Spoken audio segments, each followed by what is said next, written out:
Merci aux quatre intervenants pour leurs interventions extrêmement riches et ce très beau retour d'expérience. Moi, j'ai cherché à finalement trouver un certain nombre d'éléments communs avec un focus sur la méthodologie et des aspects qui me semblent être essentiels pour la méthode. D'abord, ce que j'ai trouvé extrêmement intéressant, c'est le premier point qui se dégageait très fortement, c'est ce focus sur les objectifs. À chaque fois, le travail est très bien posé sous l'angle des objectifs, et je pense que Guillaume H l'a très bien montré avec la construction du curriculum, qui pose bien les objectifs de montée en compétences.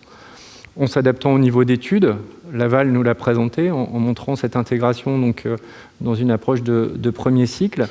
Et puis, on voit bien dans les présentations à la fois de Liège, initier des travaux collaboratifs, objectifs très bien posés, et Grenoble, quand Jean Didier nous parle de résoudre les conflits, clarifier les responsabilités de chacun.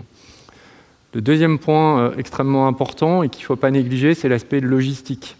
Et Jean Didier nous a dit, au début, on a eu des difficultés parce qu'on n'avait pas réussi à réunir tous les participants. Et on voit Liège qui prépare un séminaire avec des tables rondes, 500 étudiants. Ça s'organise sur un plan logistique et il faut l'anticiper si on veut que effectivement ces temps se passent le mieux possible, avec parfois des difficultés de croisement de planning. Le troisième point, c'est l'intégration d'une démarche active de débriefing et de temps d'échange. Je pense que ça a été bien montré, donc l'approche de Liège avec ces tables rondes, et puis l'intégration parfois de patients partenaires, comme ça a été indiqué par l'expérience de Laval. Et ces temps de débriefing et d'échange sont extrêmement importants pour progresser. Et d'ailleurs, on passe son temps finalement à débriefer. Je pense qu'on en parle entre nous, et quand on va partir manger après, on va débriefer sur ce qu'on a vu maintenant. Et donc ce débriefing, en fait, il ne s'arrête jamais. Et puis le dernier point aussi, c'est de bien réfléchir aux critères d'évaluation.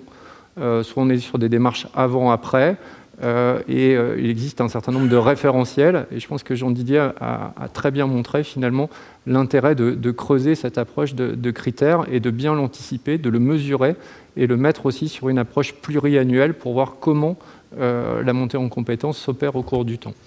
Donc voilà les 4 points que j'ai notés au travers de ces retours d'expérience.